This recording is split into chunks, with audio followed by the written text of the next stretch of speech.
Corona आणि लॉकडाऊनच्या काळात वीज थकबाकी असलेल्या ग्राहकांची वीज तोडली जाणार नाही आणि अशी घोषणा उपमुख्यमंत्री अजित पवारांनी आज केली।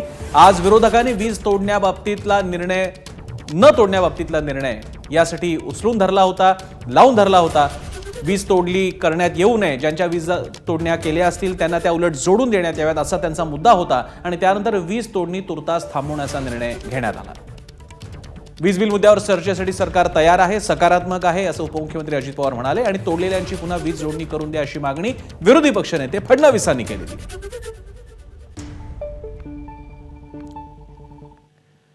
आणि याविषयी बोलण्याकरता हा सगळा एपिसोड काय होता, आधी वीज तोडण्याच्या बाबतीत वाटेल तशी बिल येत होती, मग बिल झाल्यानंतर तोडणी होत होती, या बाबतीत मी जाणार आहे। माझी सहकारी रश्मी माझ्यासोबत आहे। रश्मी, आधी एक प्रचंड आक्रमक पवित्रा, नाही तुम्हाला वीज बिल भरावंच लागेल किती महाग असलं तरी, तुमचा ॲव्हरेज काढलं होतं वगैरे वगैरे, मग तोडण्या सुद्धा सुरू झाल्या आणि आता मात्र जोपर्यंत चर्चेतून समाधान होत नाही तोपर्यंत तोडणार नाही वीज। हा ब्रेक कसा काय लागला या निर्णयाला, काय आहे त्यामागची हकीकत? आज संपूर्ण विधान भवनामध्ये ज्या काही एक घडामोडी झाल्या त्याकडे आपण लक्ष दिलं पाहिजे प्रसन्न।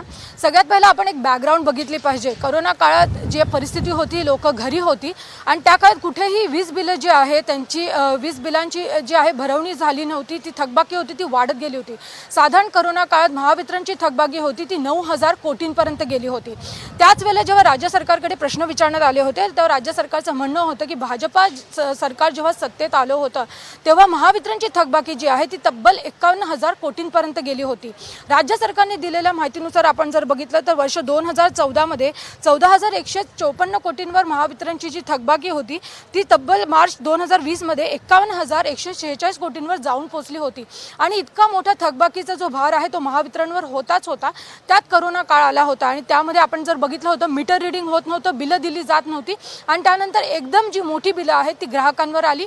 याचं कारण हे होतं का 9,000 कोटींची वीज बिल थकबाकी जी आहे ती महावितरणला कोरोना काळात झाली होती आणि त्याचमुळे कुठे ना कुठे वीज बिलांमध्ये सवलत द्यायची का की काय करायचा हा निर्णय जो आहे तो सरकार घेऊ शकत नव्हतं। कारण सरकारला जीएसटीसाठी केंद्राकडनं जे 29,000 कोटी येणं होतं ते देखील पैसे मिळाले नव्हते, त्यामुळे सरकार अडचणीत होतं। त्यामुळे वीज बिलामध्ये कुठली सवलत देण्यामध्ये अडचणी येत होत्या असं आपल्याला ऊर्जा मंत्र्यांकडनं सतत सांगण्यात येत होतं आणि त्यामुळे अखेरीस महावितरणने हे सांगितलं होतं की तुम्हाला ज्या विविध आम्ही उपाययोजना देतो त्यामधनं तुम्ही बिल भरा, इन्स्टॉलमेंटमध्ये भरा किंवा तुम्ही जर एकत्र बिल पे केलं तर त्यामध्ये आम्ही काही सूट देऊ, अशा त्यांनी विविध योजना दिल्या होत्या आणि अखेरीस त्यांनी सांगितलं होतं की जर तुम्ही वीज बिल भरलं नाहीत तर तुमचं वीज कनेक्शन जे आहे ते काढण्यात येईल। परंतु आज जेव्हा अधिवेशनला सुरुवात झाली तेव्हा सर्वच विरोधी पक्षांनी एकत्र येऊन हा मुद्दा उपस्थित केला। अगदी सकाळी अधिवेशन सुरू व्हायच्या आधी भाजपा आमदार राम सातपुते असतील, प्रवीण दरेकर असतील, त्यांनी विधान भवनाच्या गेट बाहेरच मोठ्या प्रमाणावर आंदोलन केलं। कृषी वीज जे पंपाचं एक युनिट असतं ते घेऊनच राम सातपुते आले होते, घोषणाबाजी झाली होती आणि त्यानंतर प्रवीण दरेकर आणि राम सातपुते जे आहेत ते आंदोलन करत विधिमंडळात आले होते। अगदी विधिमंडळाच्या पायऱ्यांवर देखील हे आंदोलन झालं होतं। त्यामुळे आपण जर बघितलं तर मोठ्या प्रमाणावर भाजपा आमदारांनी आज मागणी केली होती की वीज बिलमध्ये सवलत दिली पाहिजे आणि जे शेतकऱ्यांची वीज कनेक्शन्स कट केले आहेत ते कुठेतरी पुन्हा रिस्टोअर करण्यात आले पाहिजे।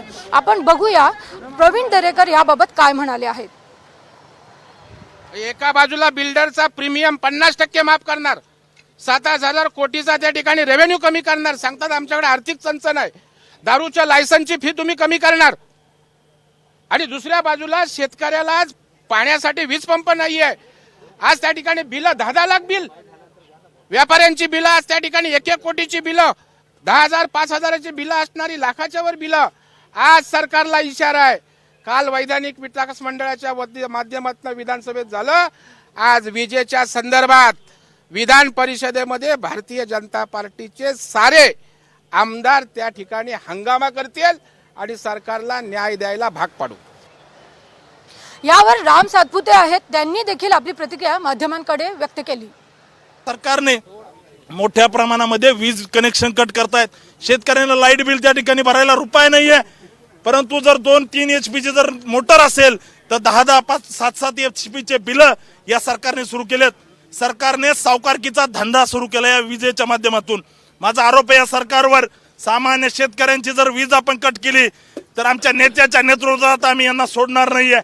त्या ठिकाणी आज या सरकारचा प्रतिकात्मक वीज पंप घेऊन आम्ही या ठिकाणी निषेध करतोय। परंतु जर सरकार नीट वागलं नाही तर सरकारच्या डोक्यात आम्ही हा वीज पंप टाकल्याशिवाय राहणार नाही.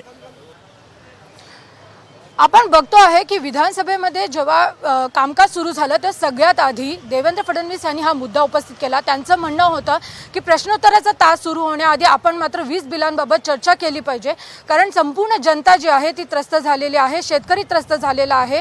जर हे सरकार शेतकऱ्यांचे स्वतःला कैवारी मानत असतील तर याबाबत चर्चा झाली पाहिजे, अशी मागणी जी आहे ती तेव्हा देवेंद्र फडणवीसांनी केली. एकीकडे भाजपचे आमदार जे आहेत ते खूप मोठ्या प्रमाणात आक्रमक झाले होते, वेलमध्ये आले होते. त्यांनी बॅनर देखील आणले होते की वीज बिलांचं जे सवलत आहे ती दिली पाहिजे, वीज कनेक्शन जे आहे ते पुन्हा तुम्ही दिलं पाहिजे.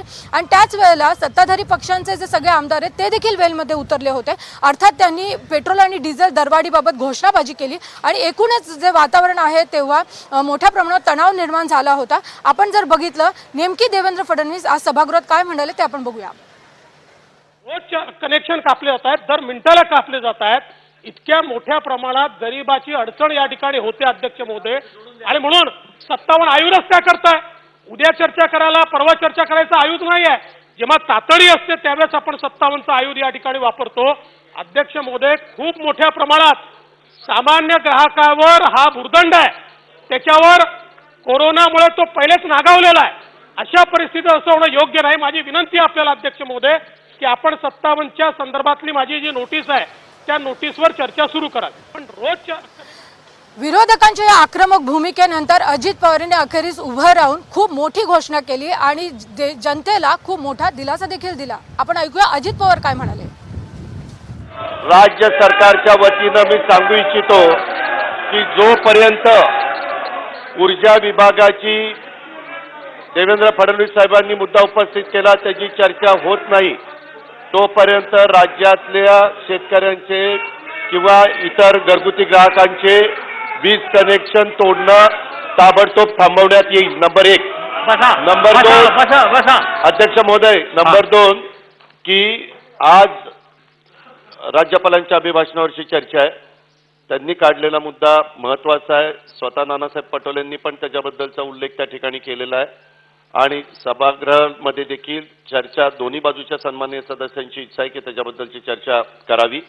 त्याचा एक दिवस आपण त्या ठिकाणी ठरवू आणि त्या दिवशी चर्चा करून चर्चेमधनं दोन्ही बाजूच्या सन्माननीय सभासदांचं समाधान झाल्यावरच बाकीचे निर्णय ह्या विजेच्या संदर्भातले घेण्यात येतील. अजित पवारांनी ही घोषणा केल्यानंतर देवेंद्र फडणवीस यांनी त्यांचे आभार मानले आणि त्याच वेळेला आतापर्यंत ज्यांचे वीज कनेक्शन तोडलेले आहेत त्यांची पुनर्जोडणी करावी अशी मागणी देखील केली. मी माननीय दादांचे आभार मानतो की त्यांनी अतिशय योग्य निर्णय या ठिकाणी घोषित केला अध्यक्ष महोदय. आणि या ठिकाणी त्यांनी स्पष्टपणे सांगितलं की जोपर्यंत या संदर्भातले निर्णय होत नाहीत तोपर्यंत कोणाची वीज तोडण्यात येणार नाही.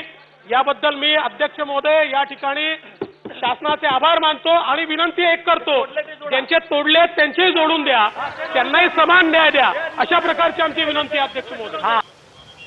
वीज बिलाचा हा मुद्दा गेल्या वर्षभर अतिशय कळीचा मुद्दा झालेला आहे. त्यावरनं विविध नेत्यांनी देखील आंदोलनं केली आहेत, मागण्या झाल्या आहेत. आज जरी घोषणा झाली तरी खरंच वीज बिल सवलत मिळणार आहे का? ज्यांचं आजपर्यंत वीज कनेक्शन तोडलं आहे त्यांची पुनर्जोडणी होणार आहे का? हेच या अधिवेशनात आपल्याला बघावं लागणार आहे. प्रसन्न. रश्मी, अगदी अचूक मुद्दा आहे आणि हाच मुद्दा महत्त्वाचा ठरेल. जर का लोकांच्या वीज जोडणीपर्यंत सरकार येणार असेल आणि तिकडे जर का थोडासा रहम, थोडीशी दयाबुद्धी दाखवली जाणार नसेल तर मग उपयोग काय? हा मुद्दा उपस्थित केला गेला आणि अर्थात शासनाने सुद्धा त्या मान्यतेला, त्या मागणीला मान्यता दिली आणि आता लोकांच्या गरीबाघरची वीज तोडली जाणार नाही. अतिशय महत्त्वाचा निर्णय झालेला आहे, त्यानिमित्तानं अभिनंदनच आहे. तुर्तास धन्यवाद रश्मी, तुम्ही दिलेल्या सविस्तर माहितीसाठी. एबीपी माझा, उघडा डोळे बघा नीट.